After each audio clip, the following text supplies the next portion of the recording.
Hello, bachcho, let's see the question. A smooth sphere is moving on a horizontal surface with a velocity 2ik plus 2j cap immediately before it hits a vertical wall. The wall is parallel to j cap and the coefficient of restitution is half. The velocity vector of the sphere after the hits the wall. तो देखना, अगर अपन अपन बात करें, अपने पास ये x axis हो गई और ये वाई एक्सिस हो गई, ठीक है। और जो पार्टिकल है वो एक्स वाई प्लेन में मूव कर रहा है। तो एक्स वाई प्लेन अपन ये मान ले, एक्स वाई प्लेन ऐसे, ये प्लेन हो गया एक्स वाई प्लेन ऐसे। तो ये अपनी वॉल हो गई एक इस तरह से, जिसका डायरेक्शन का है इस तरह से, ठीक है। और एक पार्टिकल जो आ रहा है वो ऐसे आ रहा है आपका, ऐसे ये पार्टिकल आ रहा है इस तरह से। तो ये इसका नॉर्मल हो गया, ठीक है।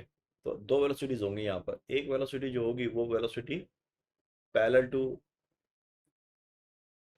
ये वेलोसिटी पैरेलल, एक वेलोसिटी ये होगी आपकी v, ठीक है। तो एक वेलोसिटी जो होगी वो पैरेलल टू सरफेस होगी और एक वेलोसिटी परपेंडिकुलर टू सरफेस होगी, जो हमें दे रखी है 2 और 2।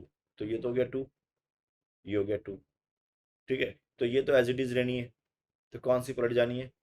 परपेंडिकुलर वाली, ये पलट जाएगी। तो इसका मतलब ये हो जाएगा -2i cap plus 2j cap. So velocity जो हो जाएगी वो हो जाएगी -2i कैप -2j कैप। अच्छा, कॉफिशिएंट ऑफ डिस्ट्रीब्यूशन हाफ है, सॉरी।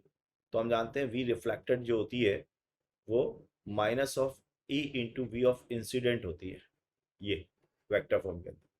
तो वी रिफ्लेक्टेड जो हो गई वो हो जाएगी -हाफ ऑफ वी इंसिडेंट, कितनी है नॉर्मल 2i कैप। तो ये हो जाएगा -i cap. So that is -i cap plus 2j cap. ये आंसर आएगा आपका ना। क्योंकि जो आपका कॉलिजन है ना, वो कॉफिशिएंट ऑफ डिस्ट्रीब्यूशन दे रखा है। अपन सोच रहे थे इलास्टिक है, इलास्टिक हो तो ये आंसर होता।